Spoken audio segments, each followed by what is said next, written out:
To YouTube channel medical and nurses hub.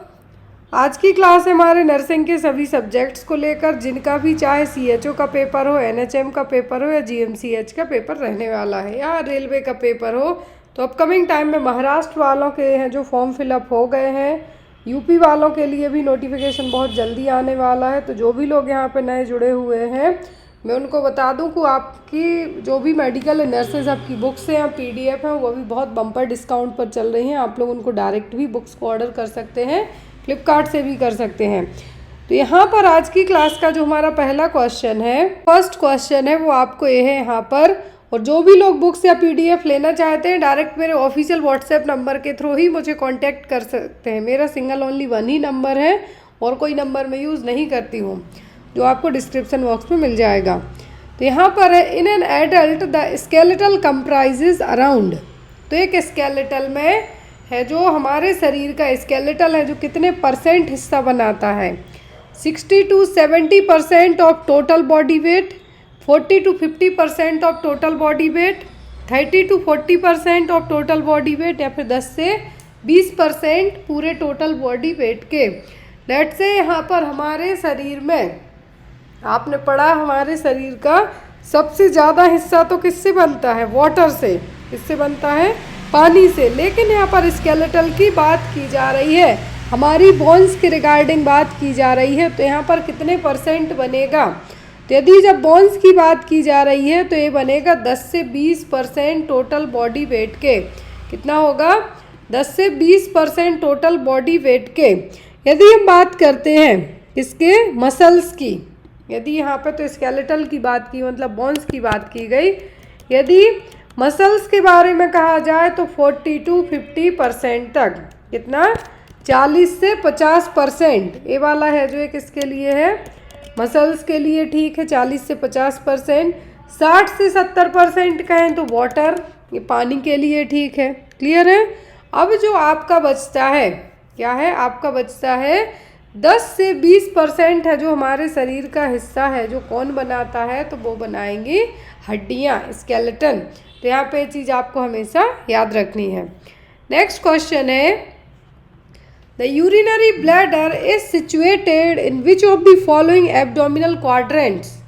तो जो urinary bladder है हमारा, जहाँ पर यूरिन स्टोर होती है, आफ्टर द यूरिनरी ब्लैडर के बाद बाय यूरेथ्रा के बाहर निकलेगी। तो यूरिनरी ब्लैडर है जो हमारे शरीर के कौन से क्वाड्रेंट में है? ऑप्शन में right hypochondriac region, epigastric region, umbilical region, या फिर हाइपोगैस्ट्रिक रीजन। तो जो यूरिनरी ब्लैडर है हमारे शरीर के कौन से रीजन में है? तो ये हाइपोगैस्ट्रिक रीजन में। कहाँ पर? हाइपोगैस्ट्रिक रीजन में।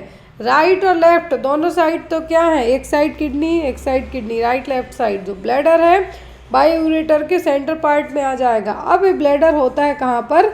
हाइपोगैस्ट्रिक रीजन में। ये देखिए हमारे शरीर के जो 9 एब्डोमिनल रीजन है, क्या है?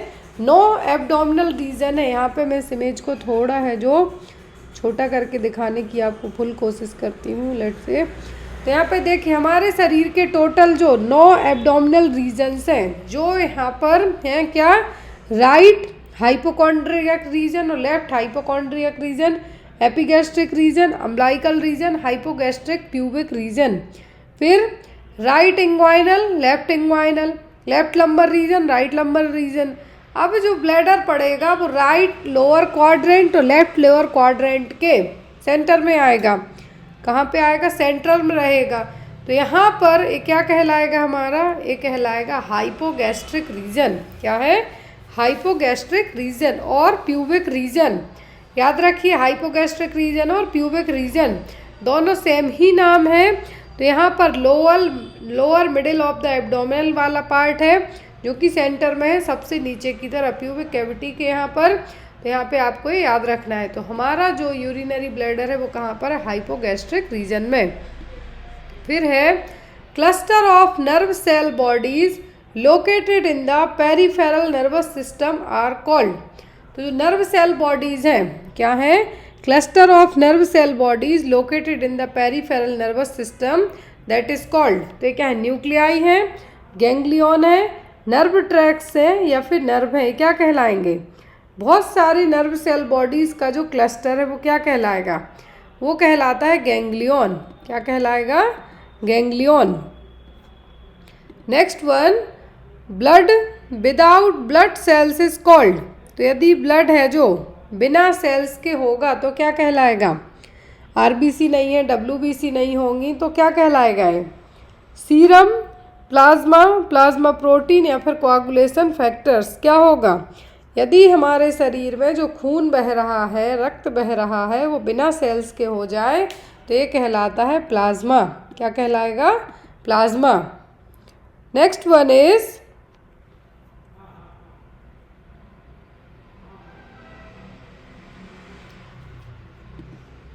the breakdown of glycogen storage for more glucose occurs in biochemical process is called। तो जो भी चीज़ें हम खाते हैं वो हमारे शरीर में लिवर उनको स्टोर करता है ग्लाइकोजन के फॉर्म में। किसके फॉर्म में? ग्लाइकोजन के फॉर्म में। अब ग्लाइकोजन जो स्टोर है, यूज़ तो होना है उसको ग्लूकोज के फॉर्म में, स्टोर होना ग्लाइकोजन के फॉर्म में। तो अब ग्लाइकोजन स्टोरेज है जो ग्लूकोज मॉलिक्यूल में कन्वर्ट होगा, जो बायोकेमिकल प्रोसेस है वो क्या होगी? ग्लाइकोसिस, ग्लाइकोजेनोलाइसिस, ग्लूकोनियोजेनेसिस या फिर ग्लाइकोजेनेसिस। तो यहाँ पर मैं दो चीज़ें आपको क्लियर कर दूँ। जहाँ पर भी जेनेसिस वर्ड जुड़ रहा है, दैट मीन्स यहाँ पे क्या हो रहा है? क्या होगा यहाँ पर? जेनेसिस मतलब प्रोड्यूस होने की बात की हो रही है, स्टोर होने की बात हो रही है। अब जो ग्लाइकोजन स्टोर है इसके ब्रेक डाउन की बात की जा रही है, तोड़ने फोड़ने की बात की जा रही है, तो जुड़ जाता है लाइसिस। क्या होगा? लाइसिस। तो ये क्या कहलाएगा? ग्लाइकोजेनोलाइसिस। तो यहाँ पे याद रखिए, जेनेसिस जुड़ रहा मतलब कुछ बनना है। यहाँ पर क्या है? कुछ बनना है, टूटना है, तो लाइसिस। तो यहाँ पर जो प्रोसेस कहलाएगी, जो ग्लाइकोजन से ग्लूकोज में कन्वर्जन की प्रोसेस है, वो कहलाएगी ग्लाइकोजेनोलाइसिस। एक और चीज़, हमारा शरीर जो भी ग्लूकोज यूज़ करता है वो हमारे शरीर में स्टोर होता है एज इन ग्लाइकोजन के फॉर्मेट पर। फिर ग्लाइकोजन जब स्टोर है हमारी बॉडी में, वो क्या होगा? ग्लूकोज में ब्रेक डाउन होगा, देन हमारा शरीर उसको यूज़ करेगा। Next one, while taking temperature from rectal route in children, thermometer should be inserted above। यदि आप किसी बच्चे में रेक्टल रूट से टेम्परेचर लेते हैं तो थर्मामीटर किस तरीके से कितने इंच इंसर्ट करेंगे? 1.5 इंच, 2 इंच, 0.5 इंच या फिर 1 इंच। तो यहाँ पे आप रिमाइंड रखिए, बात की जा रही है किसी बच्चे के लिए। किसके लिए? किसी बच्चे के लिए। यदि एडल्ट की बात होती, यहाँ पे मैं जो भी चीज़ें लिखती हूँ आप चाहे तो उनका नोट डाउन कर सकते हैं अपने नोट्स में। यदि एडल्ट की बात हो तो 1.5 इंच मतलब 3.8 सेंटीमीटर, कन्वर्ट करके देख सकते हैं 1.5 इंच का कितना होगा, 1.5 इंच का। और यदि बात की जा रही है किसके लिए? इन्फेंट के लिए। इन्फेंट के लिए तो यहाँ पे कितना होगा? 0.5 इंच। और बच्चे के लिए बात की जा रही है तो कितना?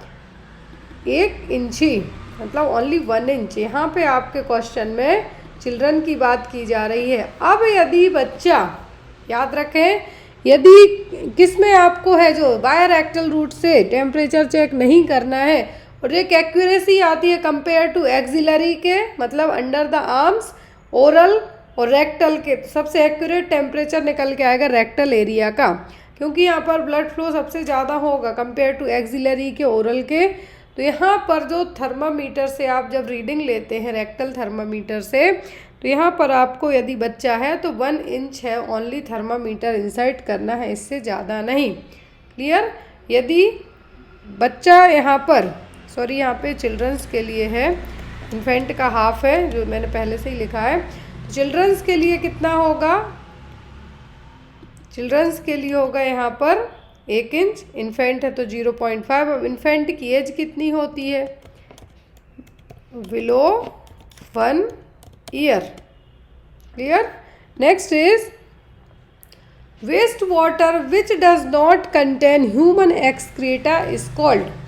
तो जो गंदा पानी है, वेस्ट वाटर है, यदि उसमें ह्यूमन एक्सक्रीटा, मतलब ह्यूमन एक्सक्रीटा का मतलब यहाँ पर फीकल मटेरियल हो सकता है, यूरिन हो सकती है, वो नहीं है तो ये क्या कहलाएगा? सीवेज, सलेज, स्लज या फिर एफिलेंट। ह्यूमन एक्सक्रीटा में क्या नहीं है? जो भी पानी, गंदा पानी आ रहा है उसमें ह्यूमन एक्सक्रीटा इंक्लूडेड नहीं है तो वो कहलाएगा सलेज। क्या होगा? सलेज। सलेज होता है जो स्पेशली किचन, बाथरूम या कपड़े धुलने के कारण जो भी पानी निकलेगा, किचन हो गई, बाथरूम हो गई, लॉन्ड्रीज मतलब कपड़े वगैरह वॉश किए तो उसके कारण होगा, जो भी पानी निकल के आता है वो कहलाता है सलेज। सीवेज में रहेंगे आपके, सीवेज वो वेस्ट वाटर होगा जिसमें ह्यूमन एक्सक्रीटा मतलब फीकल मटेरियल भी ऐड होगा, फीकल, यूरिन ये सब ऐड होगा, लेकिन सलेज है जो किचन का पानी है, जो खाना बनाने के दौरान वेस्ट होगा, वो कहलाएगा। Next one, under Janani Suraksha Yojana in urban area a mother who delivered in government hospital is paid a sum of. यहाँ पर जो स्कीम दी गई है बहुत ही अच्छी योजना है, जो कि यहाँ पर हॉस्पिटल और इंस्टीट्यूशनल डिलीवरी को बढ़ावा देने के लिए भारत सरकार ने लॉन्च की थी। JSY स्कीम, जननी सुरक्षा योजना, किसके लिए? अंडर NHM के थ्रू ये सेंट्रल गवर्नमेंट की स्कीम है। इसका जो मेन उद्देश्य रखा गया था, मैटरनल मॉर्टेलिटी और मॉर्बिडिटी को क्या करना है? हमें कम करना है, घटाना है। तो यहाँ पर आशा वर्कर है जो बहुत ही अपना इम्पोर्टेंट रोल प्ले करती है। यहाँ पर सभी BPL महिलाएं, सभी BPL फैमिलीज की महिलाएं वो यहाँ पे इनकी इंक्लूडेड होती हैं। अब यहाँ पे कहा है अर्बन एरिया में, शहरी क्षेत्र में कितना जो यहाँ पे अमाउंट दिया जाएगा? 1600 रुपीज़, 1400, 1200 या फिर 1000। तो यहाँ पर एज पर जननी सुरक्षा योजना के तहत यदि हम अर्बन एरिया की बात करते हैं, इसकी अर्बन एरिया की हम बात करते हैं तो कितना अमाउंट होगा?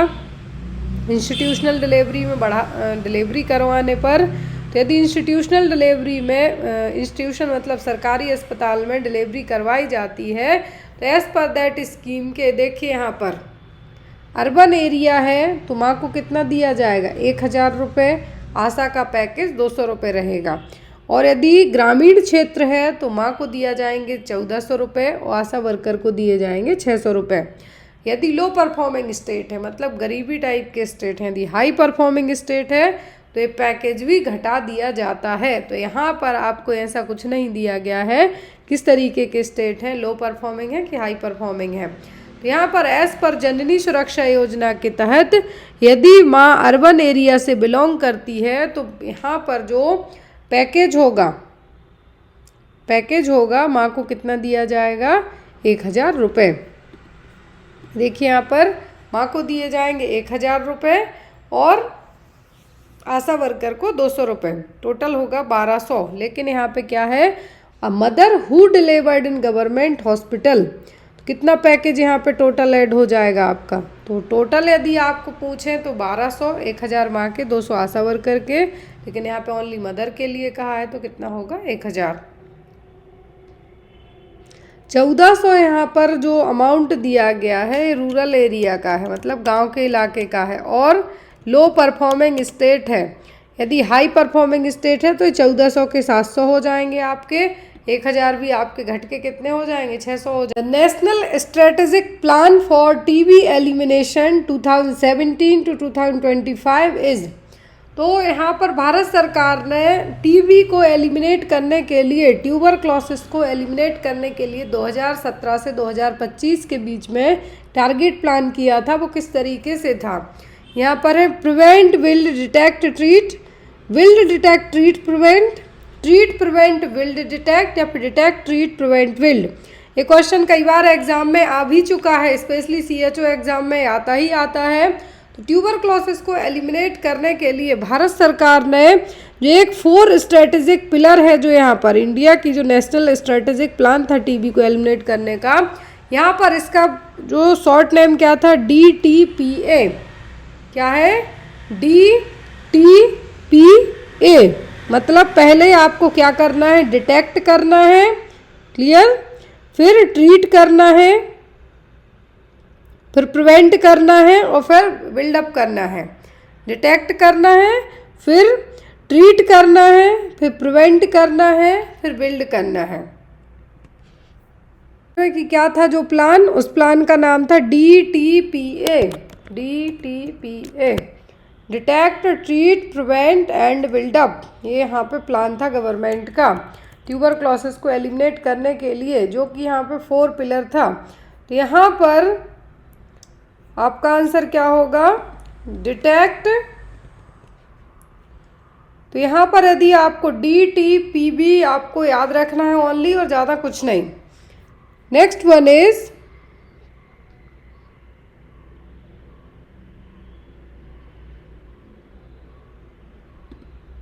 which variant of copper IUD is currently in use under National Family Welfare Program। तो अभी कॉपर की जो इंट्रायूट्राइन डिवाइस है करेंटली जो भी family welfare programme, national family welfare programme, कौन सी इस्तेमाल की जा रही है। Copper T380A, copper T375A, copper T365 या फिर कॉपर T360A, कौन सी इस्तेमाल की जा रही है सबसे ज़्यादा नेशनल फैमिली वेलफेयर प्रोग्राम के तहत। तो वो इस्तेमाल की जा रही है कॉपर T380A। यदि हम इसकी इफेक्टिवनेस की बात करें तो यह है 10 साल के लिए। यदि कोई भी महिला प्रेगनेंसी 10 साल तक नहीं चाहती है, लॉन्ग टर्म कॉन्ट्रासेप्शन अपना के है जो इसका इस्तेमाल कर सकती है, बट जब भी चाहे तो इसको रिमूव भी करवा सकती है। यदि हम इसके जो नॉर्मल नाम की बात करें तो इसका नाम ही है पैरागार्ड। पूछा जा सकता है आपको पैरागार्ड और कॉपर T380A, जो कि 10 सालों के लिए प्रेगनेंसी को प्रिवेंट कर सकती है। नेशनल फैमिली वेलफेयर प्रोग्राम के तहत इसका इस्तेमाल सबसे ज़्यादा है जो किया जाता है। एक और मोस्ट इम्पॉर्टेंट चीज़, आपको कॉपर टी में से एग्जाम में क्वेश्चन बहुत आते हैं। प्रोजेस्टासाइड पूछा जा सकता है, पैरागार्ड आ सकता है, मिरेना पूछा जा सकता है, या फिर आपको DMPA शॉर्ट पूछे जा सकते हैं। बहुत सारी ऐसी मेथड्स हैं जो आपको एग्जाम में आ सकती हैं। Next one is which of the following is not an anthropometric measurement which is used as an indicator of nutritional status. तो यहाँ पर कौन सा है जो एंथ्रोपोमेट्रिक मेजरमेंट में इस्तेमाल नहीं किया जाएगा, जिससे बच्चे का न्यूट्रिशनल स्टेटस पता चलेगा बच्चा कुपोषित है या नहीं। Measurement of height and weight, उम्र के हिसाब से लंबाई और वजन कितना है, ये हो जाएगा। Head and chest circumference in young children, abdominal circumference या फिर skin fold thickness and arm circumference. तो यहाँ पे क्वेश्चन को समझने की कोशिश कीजिए। क्वेश्चन में कहा गया है कि नहीं है। एंथ्रोपोमेट्रिक का मतलब होगा बच्चे की जो एज पर उम्र की लंबाई, वजन, head circumference, chest circumference, skin fold thickness, मतलब जो MUAC टेप से आप साके टेप से नापते हैं वो, तो सब चीज़ें आएंगी। लेकिन एब्डोमिनल सरकमफेरेंस है जो न्यूट्रिशनल स्टेटस का हिस्सा यहाँ पे कंसीडरेबल नहीं होगा। तो यहाँ पे आपका आंसर क्या होगा, सी। क्या होगा, सी। जो एब्डोमिनल सरकमफेरेंस यूज़ किया जाता है ओबेसिटी को असेस करने के लिए, किसके लिए, ओबेसिटी के लिए। यहाँ पर लेकिन ओबेसिटी के लिए न्यूट्रिशनल स्टेटस का पता है जो इससे कंफर्मेशन नहीं होगा। जैसे न्यूट्रिशनल स्टेटस में बॉडी की जो ग्रोथ है, लाइक मसल ग्रोथ, वजन, height, arm circumference, skin fold thickness, MUAC tape के थ्रू, जो साके टेप के थ्रू है जो चेक करेंगे वो यहाँ पे आपकी ऐड होंगी, लेकिन एब्डोमिनल सरकमफेरेंस इस्तेमाल नहीं होगा। Next one, a transition facility for mentally ill patient who longer need the full services but are not yet ready for a completely independent living is called। तो यहाँ पर एक कोई मेंटली इल पेशेंट है, उसको लंबे समय तक सर्विसेज की सपोर्ट की ज़रूरत पड़ेगी, क्योंकि वो अभी इतना सक्षम नहीं है कि वो अकेले रह सके। तो वो क्या कहलाते हैं, day care centre, halfway homes, sheltered workshop या फिर फोस्टर होम्स, क्या कहलाएंगे। तो ऐसे लोग जिनको सेमी इंडिपेंडेंट टाइप है, मतलब वो कुछ काम कर सकते हैं बट उनको सपोर्ट्स की ज़रूरत है, कम्युनिटी बेस्ड सेटिंग में यहाँ पे उनको रहना है, लेकिन हॉस्पिटल के अंदर नहीं रहना है, वो क्या कहलाते हैं, वो कहलाते हैं हाफ वे होम। क्या है, हाफ वे होम मतलब यहाँ पे उनको जो हाफ वे होम है सपोर्टिव सेमी इंडिपेंडेंट टाइप की केयर, मतलब आप कुछ काम खुद कीजिए, कुछ के लिए आपको हेल्प की जाएगी। और यहाँ पे आपको फुल सर्विसेज भी मिलेंगी हॉस्पिटल से, और आप सोसाइटी में इंडिपेंडेंटली रह सकते हैं। आप इंडिपेंडेंटली किसी के सपोर्ट के साथ रह सकते हैं, वो कहलाते हैं halfway homes. Next one, delusion of negation is also known as. तो क्या डिल्यूजन ऑफ यहाँ पर नेगेशन का मतलब क्या है? Nihilistic delusion. याद रखिए, डिल्यूजन ऑफ नेगेशन का मतलब है निहिलास्टिक डिल्यूजन। क्या कहेंगे? Delusion of persecution, delusion of guilt, hypochondrial delusion of nihilistic delusion. Delusion of negation को कहा जाता है निहिलास्टिक डिल्यूजन। क्या है? Nihilistic delusion. इसमें किसी भी पर्सन को ऐसे आइडिया आएंगे कि उसको लगेगा, लेट से हम यहाँ पे ये कह सकते हैं कि उसको लगेगा कि मैं ही सर्वस्व हूँ, मैं ही भगवान हूँ और कोई कुछ भी नहीं है, धरती कुछ नहीं, आकाश कुछ नहीं है, मैं ही सब कुछ हूँ। और या फिर वो ये कह सकता है कि मेरे पास तो किडनी ही नहीं है, मेरे पास तो हार्ट ही नहीं है, इस तरीके से। तो क्या? डिल्यूजन ऑफ नेगेशन और nihilistic delusion. Next one, 16-year-old male is found to have mental age of 9 years on IQ testing he has। अब यहाँ पे आपको सीधी सी हम बात करें तो फॉर्मूला यहाँ पे पता होगा तो आप निकाल लेंगे, अदरवाइज कैसे पता करेंगे? अब यहाँ पे 4 टाइप का एज पर IQ रेंज के मेंटल रिटार्डेशन की 4 कैटेगरी होती है, माइल्ड, मॉडरेट, सीवियर या फिर profound. Mild, moderate, severe, profound. माइल्ड में यदि मेंटल रिटार्डेशन एज पर IQ लेवल 50 to 69 है मतलब माइल्ड है, यदि IQ लेवल 35 to 49 है मतलब मॉडरेट है, 20 to 34 है सीवियर, और बिलो 20 है मतलब प्रोफाउंड। और ऐसे में जो स्पेशली सीवियर प्रोफाउंड वालों को है जो हमेशा एक हेल्पर की ज़रूरत पड़ती है, वो अपना खुद का काम कुछ भी नहीं कर पाते हैं। माइल्ड वाले कुछ सपोर्ट से कर भी लेंगे। अब यहाँ पे हैं 4 category, mild mental retardation, moderate, severe और प्रोफाउंड मेंटल रिटार्डेशन। अब यहाँ पे कहा है कि 16 साल के उम्र के एक मेल क्लाइंट की मेंटल एज है, जो कहते हैं कि लगते तो 25 के हो बट अकल है 10 साल की, काइंड ऑफ ऐसा ही। तो यहाँ पर वही है कि IQ टेस्टिंग क्या होगा। तो यहाँ पे चलिए मैं आपको बता दूँ कि इसका फॉर्मूला कैसे यूज़ किया जाता है। Mental as divided by chronological age into 100। यहाँ पे अब आप निकालिए, mental as divided by chronological age into 100। अब यहाँ पे आपका ये निकल के आएगा। तो यहाँ पर मेंटल एज क्या है, ये देखिए, पर्सन की मेंटल एज बताई गई है कितनी? 9। यहाँ पर पर्सन की मेंटल एज बताई गई है 9 साल। क्रोनोलॉजिकल एज का मतलब होता है जो एक्चुअल उम्र, इंटू 100। तो आपका निकल के क्या आएगा? 9/16 इंटू 100 कितना निकल के आएगा? तो जो निकल के वैल्यू आएगी वो आएगी 56.25 के आसपास, इतनी आएगी, कैलकुलेट कर लीजिए। तो यहाँ पर 56.25 आया। अब एक कौन सी मेंटल रिटार्डेशन हो गई? ये हो गई आपकी माइल्ड। कौन सी? माइल्ड। यहाँ पर IQ वैल्यू कितनी है? 50 to 69। मॉडरेट में है 35 to 49। सीवियर में है 20 to 34। फिर है यहाँ पर बिलो 20। अब यहाँ पे जो आपकी जो mental as divided by chronological age into 100, इन्हें कल के आप कैलकुलेट कर सकते हैं। क्रोनोलॉजिकल एज का मतलब है पर्सन की एक्चुअल उम्र। हो सकता है आपको दे दे 16 साल की महिला है, लेकिन उसकी जो मेंटल एज है वो है लाइक 8 साल की जैसे, 7 साल के जैसे। तो कौन सी मेंटल रिटार्डेशन उसको डेवलप होगी? Clinical type of abortion where the changes have progressed to a state from where continuation of pregnancy is impossible is known as। एक यहाँ पर क्लिनिकल टाइप का अबॉर्शन है जिसमें यहाँ पर ड्यूरिंग द प्रेगनेंसी के टाइम पर प्रेगनेंसी में कुछ ऐसी घटनाएं घटी हैं कि प्रेगनेंसी को कंटिन्यू नहीं किया जा सकता, इम्पॉसिबल है। वो क्या है? इनवाइटेबल अबॉर्शन है, थ्रेटेंड अबॉर्शन, मिस्ड या फिर कंप्लीट मिसकैरेज। क्या होगा है? कंप्लीट में तो पूरा मटेरियल, कंसेप्चुअस मटेरियल बाहर आ जाएगा, तो ये कंप्लीट नहीं है। यहाँ पर कहा गया है क्लिनिकल टाइप ऑफ अबॉर्शन। क्या है? क्लिनिकल टाइप ऑफ अबॉर्शन है जहाँ पर progress to a state from where continuation of pregnancy is impossible. तो ये कहलाता है इनवाइटेबल अबॉर्शन, जहाँ पर सर्वाइकल डायलिटेशन होगा, मेम्ब्रेन रप्चर होगी।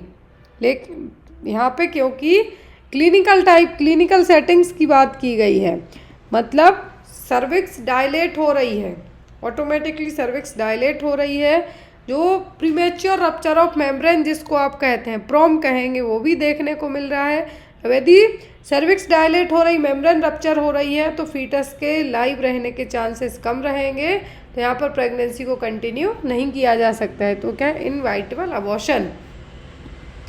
Next one, on abdominal palpation the midwifery identifies breech presentation. Breech में क्या होगा? बटुक्स है जो प्रेजेंटिंग पार्ट होगा। सिफेलिक में हेड प्रेजेंटिंग पार्ट होगा, ब्रीच में बटुक्स प्रेजेंटिंग पार्ट होंगे। Where exactly should she place her fetoscope to listen to the fetal sound. वो अपना फीटोस्कोप, जिससे 20 हफ्ते की प्रेगनेंसी के बाद फीटल साउंड सुन सकते हैं, कहाँ से फीटल हार्ट साउंड है जो सुनेगी? Midway between the umbilicus and the anterior superior spine, at the level of umbilicus, lateral abdominal area, फिर in the flank area close to the abdominal midline, मतलब above the umbilicus. Abdominal palpation किया, midwifery ने पता किया कि ये तो क्या है? ब्रीच प्रेजेंटेशन है, मतलब क्या है? प्रेजेंटिंग पार्ट बटक्स है, हेड होता तो सेफेलिक वर्टेक्स होता। अब यहाँ पर यदि ब्रीच प्रेजेंटेशन है तो जो हार्ट रेट चेक की जाएगी वो कहाँ पर होगी? अबव द अम्बलाइकस एरिया में। कहाँ पर? अबव द अम्बलाइकस एरिया में। यदि यही चीज़ सिफेलिक में कहते कि सिफेलिक प्रेजेंटेशन है, तब कहाँ करेंगे? तब आप कहते हेड डाउन है, मतलब सिफेलिक प्रेजेंटेशन है, तब बिलो द अम्बलाइकस। याद रखें, बिलो द अम्बलाइकस कहें मतलब नॉर्मली है, सिफेलिक प्रेजेंटेशन में है बेबी। यदि बच्चा ब्रीच प्रेजेंटेशन में है तो अबव द अम्बलाइकस है जो आप हार्ट साउंड सुनेंगे। Next one is the method for treating swelling in head injury is. यदि सिर पर कुछ स्वेलिंग वगैरह है इंजरी के, हेड इंजरी के कारण, तो उसको कैसे ट्रीट करेंगे? कोल्ड कंप्रेस से, हॉट कंप्रेस से, मेडिकेशन से, या फिर उसको ऐसा ही छोड़ देंगे? यदि हेड में कोई भी इंजरी वगैरह हुई है तब इस्तेमाल किया जाएगा cold compress. Reason, vaso constriction cause करेगा, कॉन्स्ट्रिक्शन होगा तो ब्लड फ्लो है जो कम होगा, ब्लड फ्लो कम होगा तो ब्लीडिंग होने के चांसेस कम होंगे, और इन्फ्लेमेशन और स्वेलिंग अपने आप है जो कम हो जाएगी। तो याद रखें, हॉट की बात करें मतलब हमें क्या करना? वेसल्स को डायलेट करना है। कंप्रेस करना मतलब सिकोड़ना है, जब कोई भी पाइपलेट से हॉलो पाइप सिकुड़ेगा, पानी कम जाएगा, आगे प्रॉब्लम होगी। तो यहाँ पर लेकिन हमारी बॉडी के अकॉर्डिंग उल्टा है, ब्लड का फ्लो है जो ब्लीडिंग हो रही है उसको स्टॉप करने के लिए कोल्ड कंप्रेस है जो इस्तेमाल किया जाएगा। क्लियर? क्वेश्चन है कि गस्ट्रेटरी हेलुसिनेशन किस पार्ट्स को अफेक्ट करेगा? ईयर्स को, नोज को, आइज को, कि टेस्ट बड्स को? तो यहाँ पर जो हेलुसिनेशन है जो कि स्पेशली किसको अफेक्ट करेगा? टेस्ट बड्स को, जो आप खा पी रहे हैं उसके लिए। तो यहाँ पर जो गस्ट्रेटरी हेलुसिनेशन अफेक्ट कर रहा है, किस पार्ट को अफेक्ट करेगा? टेस्ट बड्स के लिए। यहाँ पे देखिए, एब्सेंस ऑफ स्टिमुलस, जब कोई चीज़ प्रेजेंट ही नहीं है मतलब कि एब्सेंट है, उस चीज़ को आप परसीव करते हैं तो क्या कहलाएगा? हेलुसिनेशन। और यहाँ पर जो हेलुसिनेशन के टाइप्स हैं, यदि हम बेस्ड ऑन, जो कि बिना किसी स्टिमुलस के रहे जो हेलुसिनेशन, जिसमें आप कुछ भी खा पी भी नहीं रहे लेकिन आपको वो टेस्ट फील हो रहा है, तो क्या कहलाएगा? गस्ट्रेटरी हेलुसिनेशन। ऑडिटरी में है फॉल्स परसेप्शन ऑफ साउंड, आपको लगता है कि कोई सेकंड थर्ड पर्सन आपसे बात कर रहा है लेकिन वहाँ पे आपसे कोई कुछ बोल ही नहीं रहा है, वह ऑडिटरी क्या है? ऑडिटरी हेलुसिनेशन मतलब साउंड को लेके, गस्टेटरी में क्या होगा, टेस्ट को लेके। ऑल्फैक्टरी का मतलब है आपको स्मेल, क्या है, स्मेल। यदि यहाँ पर आपसे गस्टेटरी की जगह ऑल्फैक्टरी पूछते तो आप क्या कहते, नोज। फिर आता है विजुअल, मतलब आपके सामने जो चीज़ है ही नहीं, आप उसके बारे में आपको लगता है कि ये चीज़ है, तो क्या होगा, विजुअल। फिर आता है टेक्टाइल, मतलब आपको touch, false sensation of touch, या आपको किसी ने टच किया है, छुआ है, बट किसी ने ऐसा कुछ भी नहीं किया है, क्या है, टेक्टाइल हेलुसिनेशन। और सबसे ज़्यादा जो इन सभी में डेंजरस हेलुसिनेशन होता है, वो होता है गस्टेटरी हेलुसिनेशन। और कुछ जो अलग अलग टाइप की साइकेट्रिक प्रॉब्लम्स के हिसाब से हम जाते हैं, तो सभी टाइप के हेलुसिनेशन किसी ना किसी एक प्रॉब्लम में आपको देखने को मिलेंगे ही। ऑडियो मतलब सुनने वाला, गस्टेशन मतलब आपको टेस्ट को लेके, ऑल्फैक्टरी मतलब स्मेल को लेके, विजुअल मतलब देखने, आंखों को लेके आपको, टेक्टाइल का मतलब है कि आपको टच। नेक्स्ट वन है यहाँ पर आपका question, Parkinson's disease is caused by, तो पार्किंसंस डिसीज किसके द्वारा होगी, demyelination of the nerve cells, impairment of dopamine producing cells in the brain, hereditary factor, death of brain cells due to old age. तो old age के कारण senile dementia होता है, यदि ब्रेन सेल्स की डेथ होती है तो। यहाँ पर कहा है कि पार्किंसंस, पार्किंसंस किसके कारण होता है, डोपामीन के इम्पेयरमेंट के कारण, डोपामीन की कमी होने के कारण। और ये कब होगी, जब जो सेल्स हैं, जो भी सेल्स डोपामीन को बना रही हैं, क्या है, नर्व सेल जो डोपामीन को बना रही है, उन सेल्स में किसी भी तरीके की प्रॉब्लम होगी जिसके कारण वो डोपामीन को नहीं बना पा रही है, तब क्या होगी यहाँ पर पार्किंसंस। पार्किंसंस की आपको एग्जाम में इस तरीके से डायरेक्ट क्वेश्चन इनकेस ना आए, उसमें ओनली न्यूरोट्रांसमीटर पूछा जाएगा कि कौन सा न्यूरोट्रांसमीटर डिस्टर्ब होगा, होगा डोपामाइन। एल्जाइमर में पूछते हैं तो कौन सा होगा, एसिटाइल कोलिन। इसी तरीके से पार्किंसंस में कौन सा न्यूरोट्रांसमीटर डिस्टर्ब हो रहा है, वह डोपामाइन, क्या है, dopamine. Next one is a condition in which menstruation occurs but is not visible because of an obstruction of the outflow tract is known as, ऐसी कंडीशन, ऐसी कंडीशन जिसमें क्या हो रहा है, मेंस्ट्रुएशन हो रहा है लेकिन जो फ्लो है ब्लड का वो बाहर नहीं दिखाई दे रहा, वो किसी ऑब्स्ट्रक्शन के कारण, वो क्या कहलाएगा, क्रिप्टोमेनोरिया, जीरोकॉप्स, डिस्मेनोरिया पे मेनोरेजिया। कौन सी कंडीशन कहलाएगी, जिसमें मेंस्ट्रुएशन तो हो रहा है, मतलब पीरियड्स आ रहे हैं, लेकिन कुछ ऑब्स्ट्रक्शन के कारण बीच में क्या हो रहा है, जो ब्लीडिंग है वो दिखाई नहीं दे रही। अब वो ऑब्स्ट्रक्शन वेजाइना के यहाँ हो सकता है, आपकी सर्विक्स के यहाँ पे हो सकता है, तो इस तरीके से कोई ना कोई ऑब्स्ट्रक्शन, जो सिचुएशन क्या कहलाएगी, क्रिप्टोमेनोरिया, क्या कहलाएगी, क्रिप्टोमेनोरिया। डिस्मेनोरिया सबको पता है कि पेनफुल मेंस्ट्रुएशन होगी, क्रैम्प्स आएंगे, मेनोरेजिया में हैवी और प्रोलॉन्ग ब्लीडिंग होगी, जो मेंस्ट्रुअल साइकिल है उसके बीच में। Next one is in the stage of growth and development the infancy extends from, तो ग्रोथ और डेवलपमेंट स्टेज में इन्फेंसी पीरियड कब कहा जाएगा, बर्थ टू 1 ईयर तक, 4 weeks to 1 year, 1 to 3 year, या फिर नन ऑफ दी अबव। तो ग्रोथ और डेवलपमेंट की स्टेज में इन्फेंसी पीरियड कहलाएगा 4 हफ्ते से लेके 1 साल तक का, कब तक का, 4 वीक्स टू 1 ईयर तक का। यहाँ पर ये देखिए, आप इसका स्क्रीनशॉट ले सकते हैं चाहें तो। यहाँ पे कहा है कि 4 वीक्स टू 1 ईयर, तो ये तो हो गया आपका इन्फेंसी पीरियड। 0 to 28 डेज तक का पीरियड कहलाता है newborn period. 0 to 7 early newborn होगा, और अर्ली न्यूनेट कहेंगे हम, लेकिन 0 से 28 दिन तक का कहलाएगा न्यूबॉर्न। 1 महीने से 1 साल इन्फेंट, 1 to 3 ईयर तक toddlers, 3 to 6 year pre Schuler, मतलब जो LKG UKG के बच्चे होते हैं वो, 6 to 12 ईयर तक जो 5th क्लास तक के बच्चे होते हैं स्कूल गोइंग चिल्ड्रन, वो आ जाएंगे। 12 to 18 ईयर के जो बच्चे होंगे वो किस में आएंगे, एडोलेसेंट कैटेगरी में।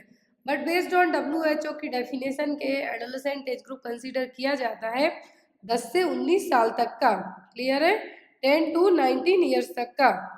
Next one is an infant is born with facial abnormalities, growth retardation and vision abnormalities, these abnormality are probably caused by maternal cause. तो यहाँ पर इन्फेंट बोर्न हुआ है, फेशियल एबनॉर्मलिटीज है, ग्रोथ रिटार्डेड है, vision abnormalities भी है, लेकिन ये सभी चीज़ों के पीछे जो कारण है वो मैटरनल कॉज, तो वो कौन सा होगा, मतलब माँ को किस चीज़ की कमी रही होगी या फिर उसने क्या खाया पिया होगा?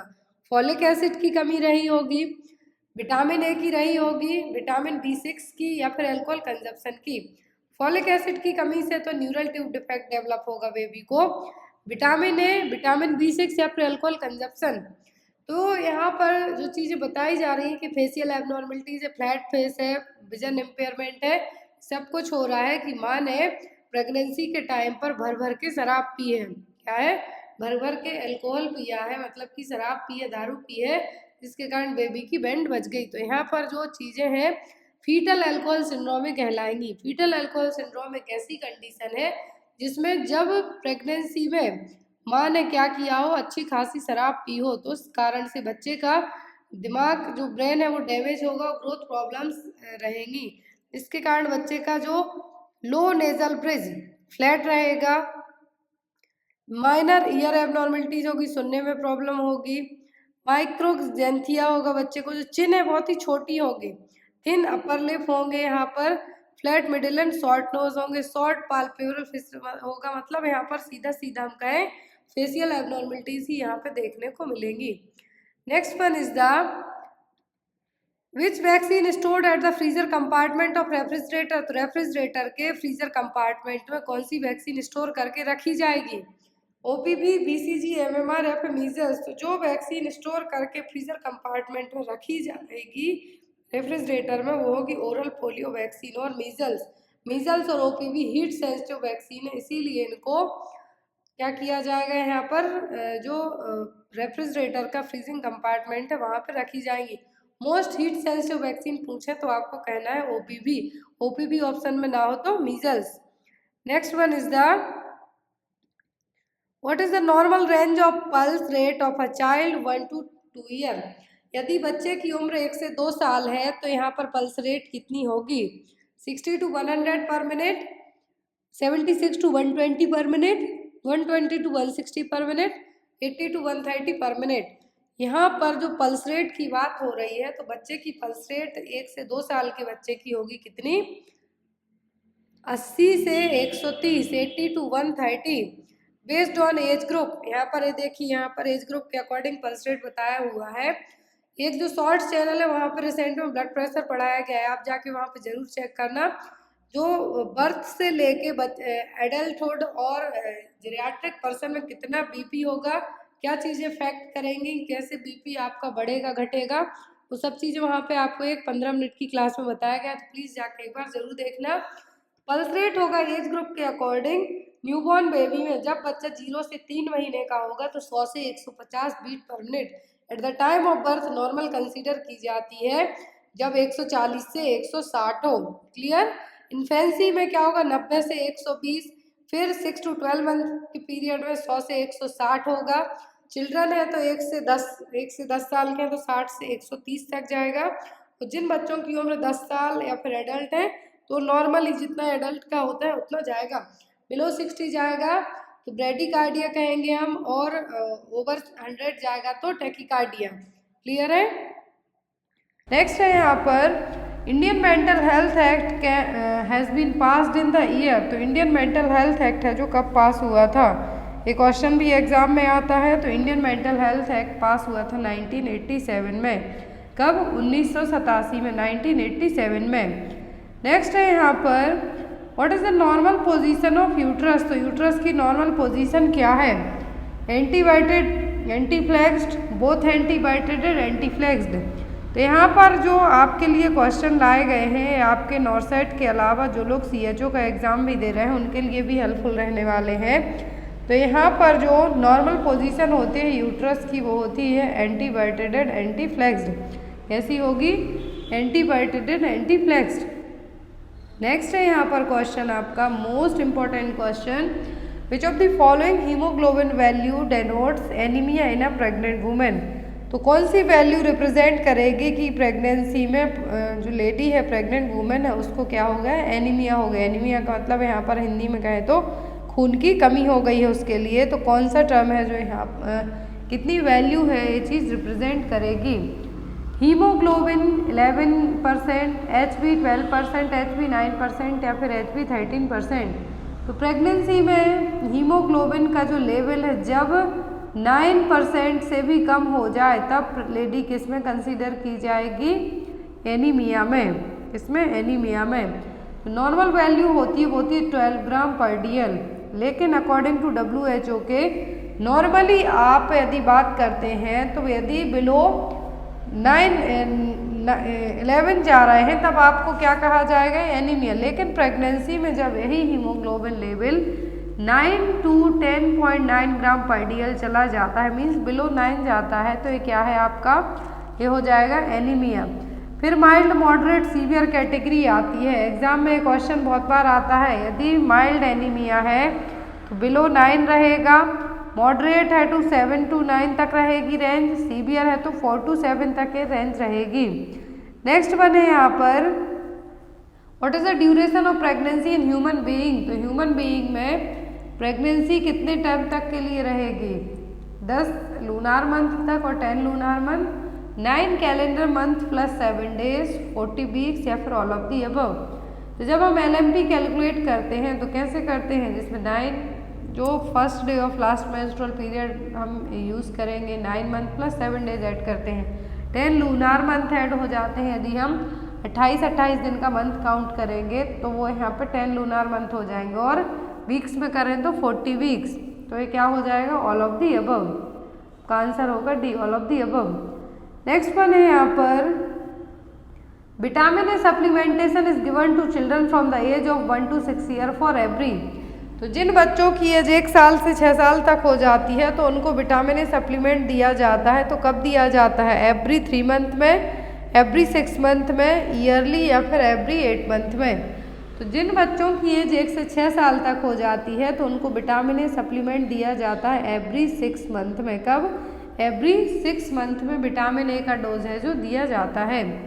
कितना दिया जाता है ये भी एग्जाम में आता है। तो यदि बच्चे की एज 12 महीने से 59 मंथ तक, 59 मंथ तक हम कहें या फिर 6 ईयर तक कहें तो 2 लाख यूनिट आयु, और यदि यहाँ पर 1 साल से कम है तो 6 महीने से 11 महीने तक है तो 1 लाख। नेक्स्ट है यहाँ पर breast is the modification of which gland. तो ब्रेस्ट है ये किस ग्लैंड का मॉडिफिकेशन है, चेंजेबल फॉर्म है, सेबेसियस ग्लैंड का, बर्थोलिन ग्लैंड का, स्वेट ग्लैंड का या फिर एंडोक्राइन ग्लैंड का। तो जो ब्रेस्ट है किसका मॉडिफिकेशन है, कौन सी ग्रंथि का मॉडिफिकेशन है, तो ये स्वेट ग्लैंड का। किसका, स्वेट ग्लैंड, जिसको यहाँ पर ब्रेस्ट को क्या कहा जाता है, मेमरी ग्लैंड, जो कि मिल्क प्रोडक्शन में बेबी के लिए जो मिल्क प्रोडक्शन है ये हेल्प करेगा, वो क्या है, मेमरी ग्लैंड और ब्रेस्ट। नेक्स्ट वन है यहाँ पर कॉन्ट्रैक्शन स्ट्रेस टेस्ट। इसकी इमेज आपको एग्जाम में आती है। तो कॉन्ट्रैक्शन स्ट्रेस टेस्ट के लिए क्या कहा जाता है, oxytocin challenge test, stress test, both A and B या फिर नन ऑफ द अबव।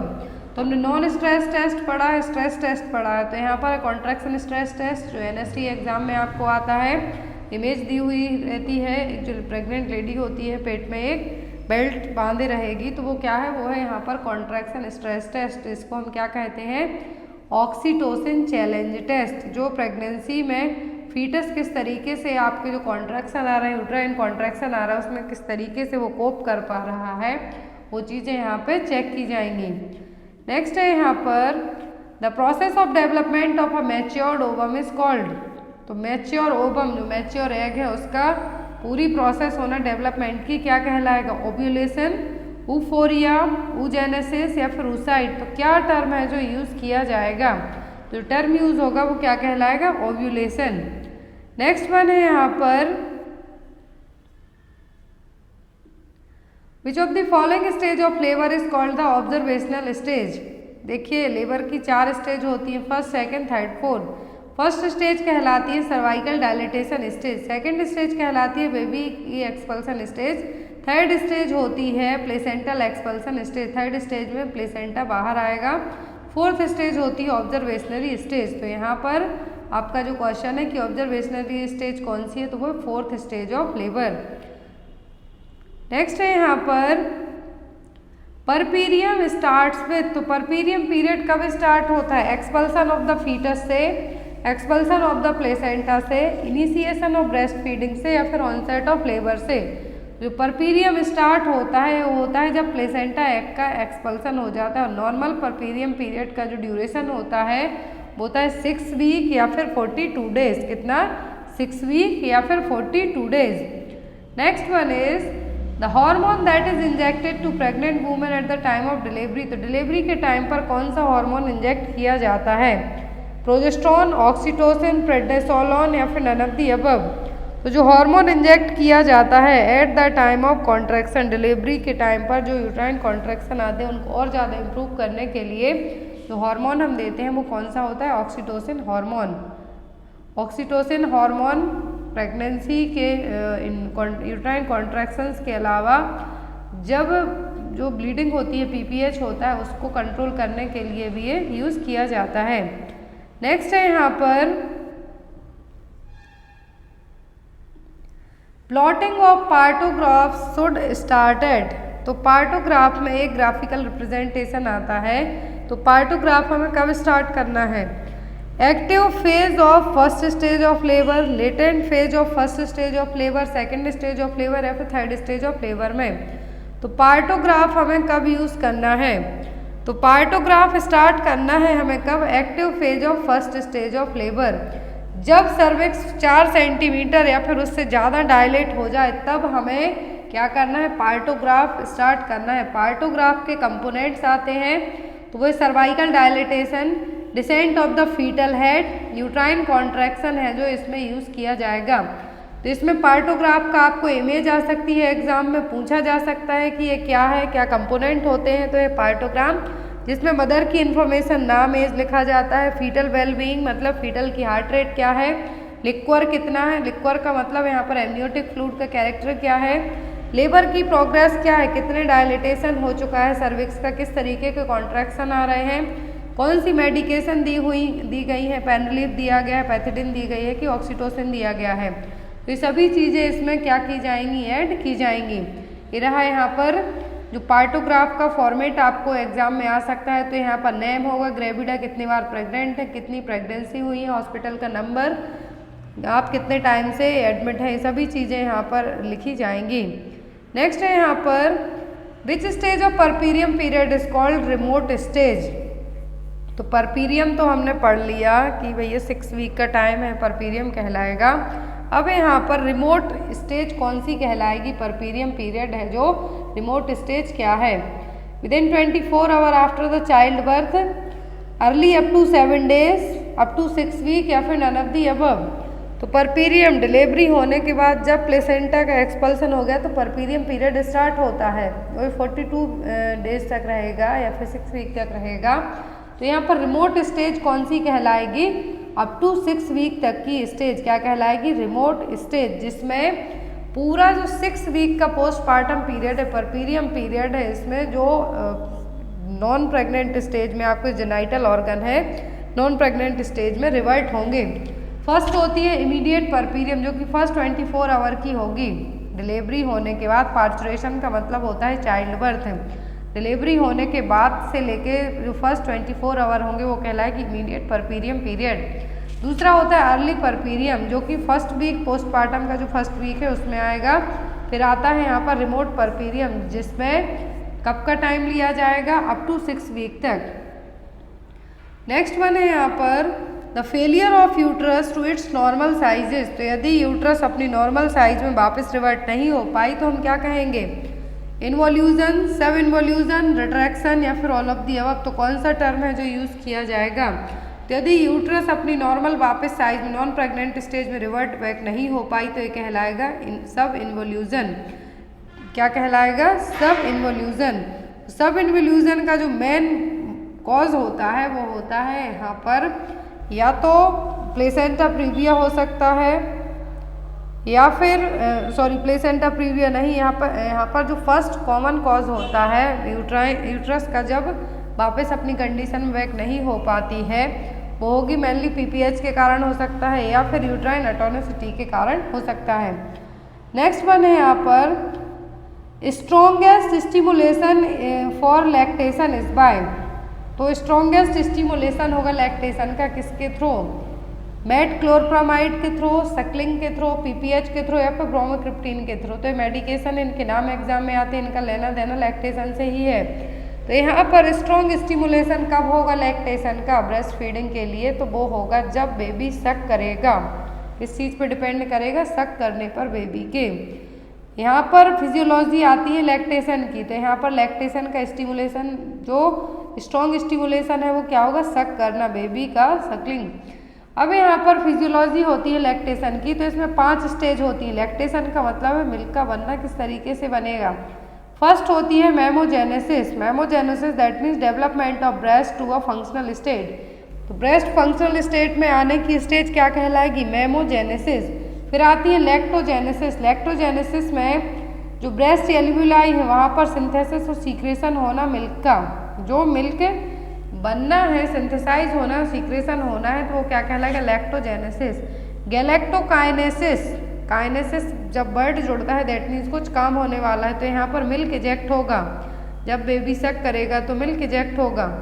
अब लैक्टेशन की प्रोसेस को मेंटेन भी किया जाएगा, तो ये कहलाएगा लैक्टोपोइसिस। इन्वोल्यूशन का मतलब होगा पोस्ट लैक्टेशन। जब बेबी ब्रेस्ट फीड करना स्टॉप कर देता है तो क्या होगा, जो ब्रेस्ट की साइज है वो भी अपनी नॉर्मल स्टेज में आ जाती है, तो यहाँ पर एक क्या कहलाएगा, involution of breast. Next one है यहाँ पर a case of 28 week pregnancy with pain and bleeding diagnosis is. तो यदि 28 वीक की प्रेगनेंसी है, पेन हो रहा है, ब्लीडिंग हो रही है, तो ये क्या है, प्रीमेच्योर लेबर है, थ्रेटेंड अबॉर्शन है, प्लेसेंटा प्रीविया है, फिर एक्सीडेंटल हेमरेज है। तो यहाँ पर जितने भी ऑप्शन दिए हुए हैं, प्रीमेच्योर लेबर में बिफोर 36 वीक के जब डिलीवरी होने वाली होती है, लेबर पेन आएंगे, वो होगा प्रीमेच्योर लेबर। थ्रेटेंड अबॉर्शन या फिर मिस्ड अबॉर्शन हम जिसको कह सकते हैं, तो ये बिफोर 20 वीक के ही होगा। प्लेसेंटा प्रीविया में क्या होगा, ब्लीडिंग होगी लेकिन पेन नहीं होगा। अब ये क्या है, एक्सीडेंटल हेमरेज है। क्या है, एक्सीडेंटल हेमरेज है। प्लेसेंटा प्रीविया में ब्राइट रेड वेजाइनल ब्लीडिंग होगी लेकिन विदाउट पेन के, इसमें किसी भी तरीके का पेन नहीं होगा और सेकेंड हाफ ऑफ प्रेगनेंसी में होने के चांसेस ज़्यादा रहेंगे। नेक्स्ट वन है यहाँ पर after delivery the dose of tablet calcium carbonate with vitamin D3 is. तो डिलीवरी के बाद कैल्शियम कार्बोनेट और विटामिन B3 की टैबलेट का डोज दिया जाता है, तो ये कितना दिया जाता है, 1 tablet a day for 6 months, 2 tablet a day for 6 months, 2 tablets a day for 9 months या फिर 3 tablets a day for 6 months। तो टैबलेट दी जाती है कैल्शियम की और विटामिन D3 की, तो ये दी जाती है 6 मंथ के लिए। तो ये कितनी दी जाती है, तो पर डे 2 टैबलेट्स, कितनी, 2 टैबलेट। यहाँ पर ऑस्टिफिट नाम की है, लेकिन आपका जो केमिकल कंपोजिशन आपको वो याद रखना है। कैल्शियम कार्बोनेट ब्रांड नेम अलग अलग नाम से भी मिल जाती है मार्केट में। और विटामिन D3 की जो टैबलेट दी जाती है वो दी जाती है 2 टैबलेट डेली, 2 टैबलेट लेना है 6 मंथ तक। नेक्स्ट है यहाँ पर oxytocin challenge test is contraindicated in all except. तो जो हमने ऑक्सीटोसिन स्ट्रेस टेस्ट पढ़ा है वो सभी केस में कॉन्ट्रा इंडिकेटेड है, किसी एक को छोड़कर। प्रीवियस टू सिजेरियन सेक्शन, यदि आपके 2 बार पहले सिजेरियन सेक्शन हो चुका है, LSCS के थ्रू डिलीवरी हुई है, तब oxytocin challenge test contra indicate रहेगा। History of preterm labour, preterm labour की हिस्ट्री रही है तब भी oxytocin challenge test contra indicate होगा। फिर आता है breech presentation and placenta previa. तो ये सभी केस में कॉन्ट्रा इंडिकेट है, मतलब ऐसे केस में हमें ऑक्सीटोसिन चैलेंज टेस्ट नहीं करना है, लेकिन जिसमें कर सकते हैं तो वो है ब्रीच प्रेजेंटेशन। कौन सा है, ब्रीच प्रेजेंटेशन। और जब भी जो यहाँ पर ऑक्सीटोसिन चैलेंज टेस्ट, जब भी प्रीमेच्योर बर्थ के कोई भी साइन दिख रहे हो आपको, प्लेसेंटा प्रीविया हो, वासा प्रीविया हो या फिर सर्वाइकल इनकॉम्पिटेंस देखने को मिल रही है जिसके लिए इंसर्कुलेज करने की ज़रूरत पड़ती है, या फिर मल्टीपल जेस्टेशन, आप बार बार प्रेग्नेंट हुए हो, डिलीवरी होती हो आपकी, या फिर आपका पहले सिजेरियन सेक्शन हुआ हो, 2 बार से ज़्यादा हो चुका हो, तब हमें क्या करना है, ऑक्सीटोसिन चैलेंज टेस्ट नहीं करना है। बाकी यदि ब्रीच प्रेजेंटेशन है तो हम कर सकते हैं। तो यहाँ पर आपका आंसर होगा ब्रीच प्रेजेंटेशन। नेक्स्ट वन है यहाँ पर विच of the following will not be identified at high risk. तो यहाँ पर इनमें से कौन सी प्रेगनेंसी है जो हाई रिस्क प्रेगनेंसी में नहीं आएगी। ऑप्शन है G2P1A0L1, 38 weeks with previous LS/CS, तो ये तो हाई रिस्क प्रेगनेंसी में होगी क्योंकि 38 वीक की जो प्रेगनेंसी है और पहले LS/CS हो चुका है। फिर आता है G1 P0 A0 L0, लेकिन माँ को प्री एक्लेम्सिया है तो ये भी हाई रिस्क प्रेगनेंसी में है। फिर आता है G1 P0 A0 L0, obstetrical scoring है, तो यहाँ पर 38 वीक की प्रेगनेंसी है, हाइट 156 सेंटीमीटर है, तो यहाँ पर ये हाई रिस्क प्रेगनेंसी में नहीं आएगी क्योंकि हाइट अच्छी है, फर्स्ट टाइम ग्रेविड हैं आप, और यहाँ पर ना तो कोई आपको हाई रिस्क प्रेगनेंसी वाली कंडीशंस है, तो यहाँ पर आपका आंसर होगा option number C. High risk pregnancy में आती हैं कि यदि मैटरनल एज, माँ की एज 16 साल से कम हो या फिर 35 साल से ज़्यादा हो तब ये हाई रिस्क में आएंगी, या तो कोई क्रॉनिक डिसीज हो, डायबिटिक हो सकती है, कार्डियोवैस्कुलर हो सकती है, हाइपरटेंशन हो सकता है, थायराइड हो सकता है, तो ये आ जाएंगे हाई रिस्क में। प्री एक्लेम्सिया जो कि प्रेगनेंसी इंड्यूस्ड हाइपरटेंशन जिसको हम कहेंगे वो आ सकता है। RH आइसो इम्यूनाइजेशन आ सकता है। स्टिल बर्थ का मतलब है हिस्ट्री रही हो पहले कि बार बार आपका यूट्रस में ही जो गर्भ है उसी में आपके बच्चे की डेथ हो गई हो तो वो भी आएंगी। IUGR जो इंट्रायूट्राइन ग्रोथ रिस्ट्रिक्टेड बेबी है वो, या तो आपकी पहले 42 वीक के बाद डिलीवरी हुई है, सभी किस में आएंगे, ये आएंगे आपके हाई रिस्क प्रेगनेंसी में। नेक्स्ट है यहाँ पर new non hormonal contraceptive pill available in government institution, तो अभी रिसेंट में जो नई नॉन हार्मोनल है लेकिन गवर्नमेंट इंस्टीट्यूट में अवेलेबल करवाई जाने वाली कॉन्ट्रासेप्टिव पिल है तो वो कौन सी है, छाया, माला डी, मालायन या फिर अंतरा। तो यहाँ पर जो अभी रिसेंट में नॉन हार्मोनल है तो वो है यहाँ पर छाया। कौन सी है, छाया। छाया क्या है, नॉन हार्मोनल, जिसको हम सेंट्रोक्रोमेन टैबलेट के नाम से भी जानते हैं, पिल है एक। और जो दूसरी है अंतरा, एग्जाम में ये भी आती है, DMPA और अंतरा। अंतरा और DMPA सेम ही नाम है, एवरी 3 मंथ में इंजेक्टेबल कॉन्ट्रासेप्टिव है जिसमें डेपो-प्रोवेरा मेथॉक्सी प्रोजेस्टेरोन हार्मोन है जो रहेगा हर 3 महीने में इंट्रामस्कुलर रूट से अपर आर्म और बटक्स में इसको लगवाना है। नेक्स्ट है यहाँ पर what is the number of feeding tube use to feed newborn, तो न्यूबॉर्न बेबी में कितने नंबर की फीडिंग ट्यूब यूज की जाएगी। फ्रेंच में जो डायमीटर होता है वो फ्रेंच में होता है 6, 8, 9 या फिर 10, तो न्यूबॉर्न बेबी में जो फीडिंग ट्यूब होगी वो कितने नंबर की यूज की जाएगी, 6 नंबर की। नेक्स्ट है यहाँ पर in how many days umbilical cord falls in normal full term healthy newborn, तो यदि हेल्दी न्यूबॉर्न है, क्या है, बेबी यदि हेल्दी है तो जो अम्बिलिकल कॉर्ड है कितने दिनों के अंदर अपने आप फॉल डाउन हो जाएगी, 2 से 3 दिन में, 3 से 5 दिन में, मोर देन 7 डेज या फिर मोर देन 14 डेज। एक क्वेश्चन और आता है कि अम्बिलिकल कॉर्ड में कितनी वेन्स आर्टरी होती हैं, तो 2 आर्टरी 1 वेन होती हैं। आर्टरी डीऑक्सीजनेटेड ब्लड को कैरी करती हैं, वेन ऑक्सीजनेटेड ब्लड को कैरी करती है। और यदि अम्बिलिकल कॉर्ड के यहाँ पर आपको ड्राइनेस देखने को मिलती है तो आपको क्या लगाना है, तो यहाँ पे आपको कुछ भी नहीं लगाना है। और यहाँ पर क्वेश्चन है कि अम्बिलिकल कॉर्ड अपने आप कितने दिन में गिर जाती है, तो 3 से 5 दिन में अपने आप फॉल डाउन हो जाएगी। मोस्ट इंपॉर्टेंट क्वेश्चन इमेज आपको एग्जाम में या तो आ सकती है या फिर पूछा जा सकता है कि गुड अटैचमेंट साइन क्या है। तो क्वेश्चन है यहाँ पर good attachment sign of breast feeding are all except. Good attachment sign का मतलब है यहाँ पर कि जब बच्चा ब्रेस्ट फीड करता है तो सभी, मतलब बच्चा प्रॉपर तरीके से क्या कर पा रहा है, ब्रेस्ट फीड कर पा रहा है, तो वो सभी गुड अटैचमेंट साइन है, लेकिन किसी एक को छोड़कर। ऑप्शन में है यहाँ पर babies mouth widely open, lower lip turn inward, babies chin touch the breast, majority of areola is inside babies mouth. अब यहाँ पर आप आंसर दीजिए कि गुड अटैचमेंट साइन कौन सा है। जब बच्चा ब्रेस्ट फीड कर रहा है, अपनी माँ का दूध पी रहा है, तो सही अटैचमेंट साइन क्या होंगे। फर्स्ट, बेबी अपना मुंह वाइडली ओपन करेगा, लोअर लिप है वो आउटवर्ड होगा, बाहर की तरफ होगा, बेबी का चिन है जो मदर के ब्रेस्ट को टच करेगा, एरियोला है जो मेजर पार्ट है और सबसे ज़्यादा है जो एरियोला बेबी के माउथ में होगा। अब यहाँ पर आप बताइए कि आपका आंसर क्या होगा। क्वेश्चन पूछा एक्सेप्ट करके, तो आपका आंसर होगा option number B, lower lip turn the inward, जबकि ये हमेशा क्या होता है, बाहर की तरफ होगा, आउटवर्ड होगा। यहाँ पर देखिए गुड अटैचमेंट साइन में baby has a large mouthful of breast, chin firmly touching the breast, fully rounded cheeks रहेंगे। बेबी जब अपनी फीडिंग फिनिश कर लेगा तो वो अपने आप ही ब्रेस्ट को छोड़ देगा और यहाँ पर पेन फ्री होगी ब्रेस्ट फीडिंग। जब आप बेबी को ब्रेस्ट फीड कराएंगे तो क्या होगा, पेन फ्री ब्रेस्ट फीडिंग होगी। नोज़ है जो बहुत ज़्यादा क्लोज रहेगी। नेक्स्ट है यहाँ पर the extreme softening of the cervix during the first trimester is known as. तो फर्स्ट ट्राइमेस्टर में सर्विक्स का बहुत ही ज़्यादा एक्सट्रीमली सॉफ्ट होना क्या कहलाएगा? ऑप्शन में है आपका Chadwick sign, Osiander sign, Goodell sign या फिर ऑल ऑफ दी अबव। तो extreme softening of the cervix, cervix का बहुत ही ज़्यादा सॉफ्ट होना क्या कहलाएगा? वो भी पहले ट्राइमेस्टर मतलब शुरू के 3 महीने ही कहेंगे हम, या फिर 12 वीक की प्रेगनेंसी में। जो फर्स्ट ट्राइमेस्टर है, 3 ट्राइमेस्टर में पूरी प्रेगनेंसी डिवाइड की जाती है, 12 वीक करके है जो यहाँ पे डिवाइड की जाती है, टोटल 3 ट्राइमेस्टर में डिवाइड की जाती है।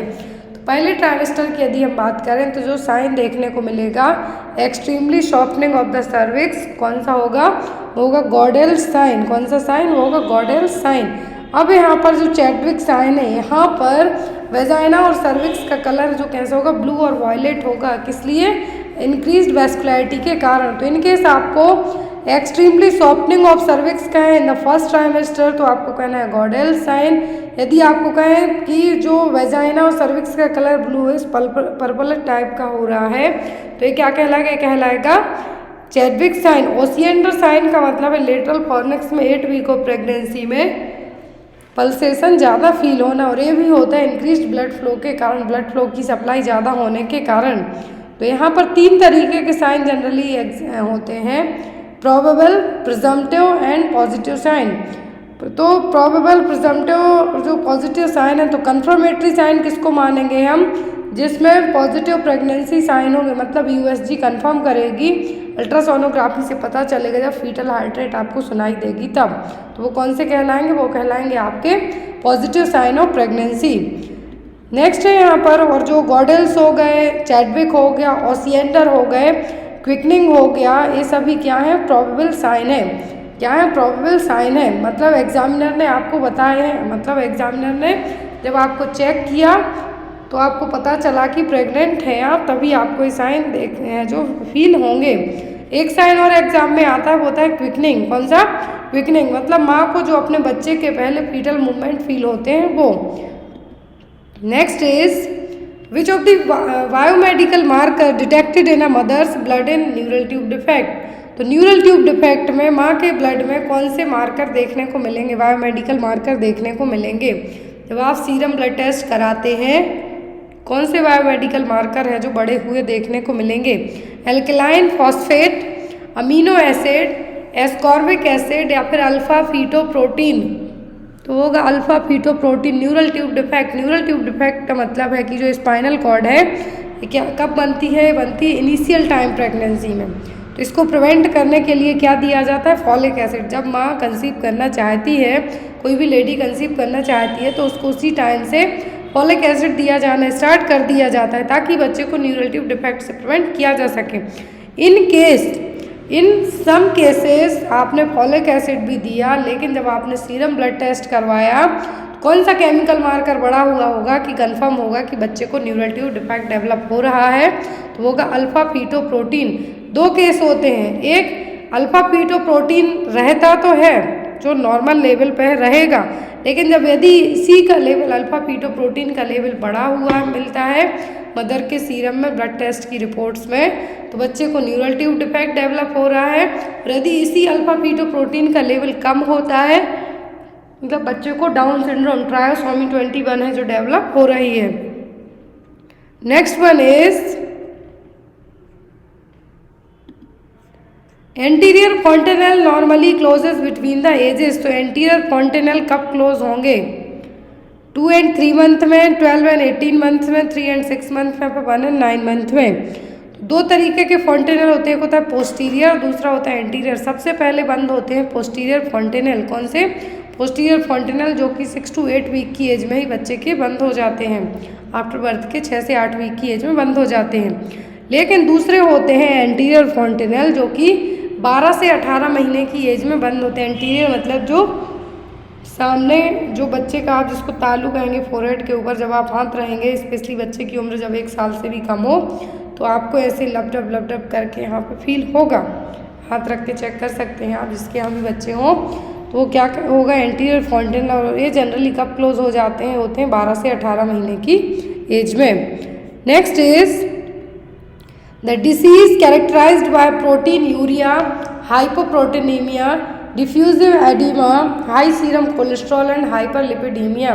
तो ऐसी डिसीज जिसमें प्रोटीन यूरिया है, हाइपर प्रोटीनेमिया है, एडिमा है, हाई सीरम कोलेस्ट्रॉल और हाइपरलिपिडीमिया है। तो ये क्या है, पाइलोनेफ्राइटिस, नेफ्रोलिथियासिस, नेफ्रोटिक सिंड्रोम या फिर एक्यूट रीनल फेलियर। तो नेफ्रोलिथियासिस का मतलब है कि किडनी में स्टोन का फॉर्मेशन होना, कॉलीलिथियासिस कहें तो गॉल ब्लैडर में स्टोन का फॉर्मेशन होना। अब यहाँ पर ये जो साइन बताया कि प्रोटीन यूरिया, एडिमा, हाइपरलिपिडीमिया, ये सभी किसके साइन है, नेफ्रोटिक सिंड्रोम के क्लासिकल साइन है। तो यहाँ पर भी आपका आंसर क्या होगा, नेफ्रोटिक सिंड्रोम। क्या है, nephrotic syndrome. Next is which of the following sugar concentration is highest in Honey. तो जब आप हनी लेते हैं तो उसमें हाईएस्ट शुगर कौन सा होगा, कौन सा शुगर कंसंट्रेशन ज़्यादा होगा, लैक्टोज वाला, ग्लूकोज वाला, माल्टोज की फ्रक्टोज। तो sugar concentration is highest in Honey. तो हनी में जो शुगर कंसंट्रेशन सबसे ज़्यादा होगा वो होगा फ्रक्टोज। कौन सा, फ्रक्टोज। तो यहाँ पर आपका आंसर क्या होगा, फ्रक्टोज। नेक्स्ट वन इज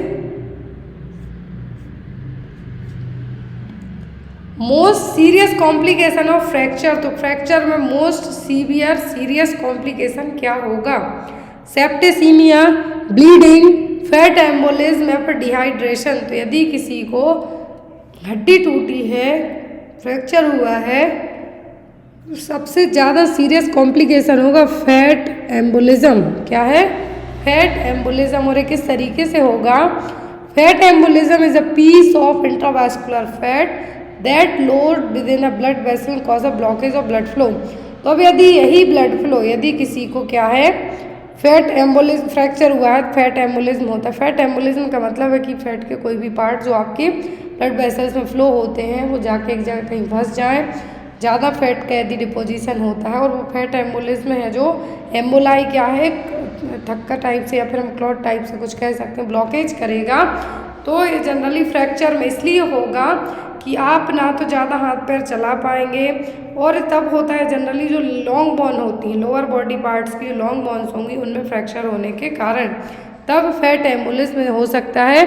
और फैट एम्बोलिज्म सीरियस कैसे माना जाएगा कि जो आपके ब्लड फ्लो को ही ब्लॉक करने का काम करेगा, जब ब्लड फ्लो का ब्लॉकेज होगा, प्रॉपर आपकी ब्लड सप्लाई नहीं होगी, ऑक्सीजन नहीं पहुंच पाएगी और एक डेंजर जो चीज़ें कॉज करेगा।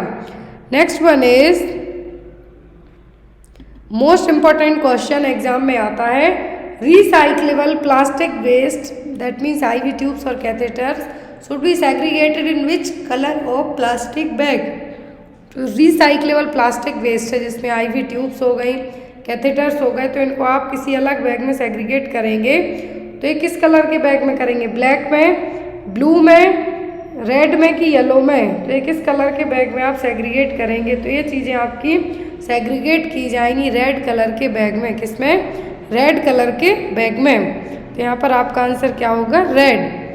Next one is all of the below are sign of cardiopulmonary arrest except. तो सभी कार्डियोपल्मोनरी अरेस्ट के साइन है किसी एक को छोड़कर, absence of pulse, dilatation of प्यूपिल, constriction of प्यूपिल या फिर इमीडिएट लॉस ऑफ कॉन्शियसनेस। तो सभी कार्डियोपल्मोनरी अरेस्ट के साइन है किसी एक को छोड़कर। तो जो नहीं है वो होगा कॉन्स्ट्रिक्शन ऑफ प्यूपिल। क्या होगा, कॉन्स्ट्रिक्शन ऑफ प्यूपिल, डायलिटेशन होगा कार्डियोपल्मोनरी अरेस्ट में, ना कि कॉन्स्ट्रिक्शन होगा। कॉन्शियसनेस जाएगी, प्यूपिल डायलेट होंगी, पल्स एब्सेंट रहेगी। जो यहाँ पर कॉन्स्ट्रिक्शन ऑफ प्यूपिल है ये क्लासिकल साइन कंसीडर किया जाता है ओपियोइड पॉइजनिंग का, ओपियोइड ओवरडोज में साइन है जो कंसीडर किया जाएगा। Next is in premature baby that means birth weight is below 2 kg is contraindicated for which vaccine. यदि किसी बच्चे का वजन प्रीमेच्योर बेबी बच्चा जो पैदा हुआ है बर्थ वेट उसका 2 किलो से भी कम है, 2000 ग्राम से भी कम है, तब आप उसमें कौन सी वैक्सीन नहीं देंगे? ओपीवी, मीजल्स, बीसीजी या फिर hepatitis B. At the time of birth OPV दी जाती है, बीसीजी दी जाती है, हेपेटाइटिस बी दी जाती है। तो आप ओपीवी दे सकते हैं, बीसीजी के लिए आप वेट कर सकते हैं। बीसीजी के लिए आप क्या कर सकते हैं? वेट कर सकते हैं। 1 मंथ तक किसी भी रीजन से नहीं दी गई, 2 kg वाले बच्चे में आप दे सकते हैं। यदि नहीं दी जाती तो 1 मंथ तक दे सकते, 1 मंथ तक नहीं दी जा पा रही तो 1 साल तक आप दे सकते हैं। ओरल पोलियो वैक्सीन दी जाती है। लेकिन यदि बच्चे का वजन प्रीमेच्योर बेबी पैदा हुआ है, वजन 2 किलोग्राम से भी कम है, तब हेपेटाइटिस बी वैक्सीन कॉन्ट्राइंडिकेट मानी जाती है, नहीं दी जाती है। एक्चुअल में वैक्सीन तुरंत दी जाती है, shortly after the birth. In case babies who is born prematurely and weight less than 2 kg, तब यहाँ पे वैक्सीन नहीं दी जाएगी बच्चे को। वैक्सीन इज लेस इफेक्टिव, क्यों? क्योंकि 2 किलो से कम है बच्चे का वजन, तो वैक्सीन नहीं दी जाएगी। फिर ऐसे केस में आप बच्चे का वजन बढ़ने का वेट कर सकते हैं, 1 महीने की एज तक बच्चे का वजन बढ़ने का वेट कर सकते हैं, तब आप उस बच्चे को ये हेपेटाइटिस बी वैक्सीन है जो दे सकते हैं। क्लियर है कि हेपेटाइटिस बी वैक्सीन कब नहीं दी जाएगी? तब बच्चे का वजन 2 किलो से भी कम हो, क्योंकि इफेक्टिव नहीं होगी। वो वेट करेंगे, वेट एंड वॉच कि 1 महीने के अंदर बच्चे का वजन 2 किलो क्रॉस कर जाता है, तब आप उसको ये वैक्सीन दे सकते हैं। Next one is which food item has the highest calorie? तो यहाँ पर सबसे ज़्यादा हाइएस्ट कैलोरी किस फूड आइटम में है? फैट में, कार्बोहाइड्रेट में, विटामिन में कि प्रोटीन में? तो हाईएस्ट कैलोरिक फूड है जो आइटम है यहाँ पर वो होगा फैट। क्या होगा? फैट, क्योंकि 1 ग्राम फैट देगा 9 kilocalorie. 1 gram fat equal to 9 kilocalorie, और कार्बोहाइड्रेट और प्रोटीन से तो 4 किलो कैलोरीज ही मिलेगी। कितना? 4 किलो कैलोरीज ही मिलेगी। तो यहाँ पर सबसे हाईएस्ट कैलोरिक फूड आइटम्स होंगे फैट। कौन से? फैट।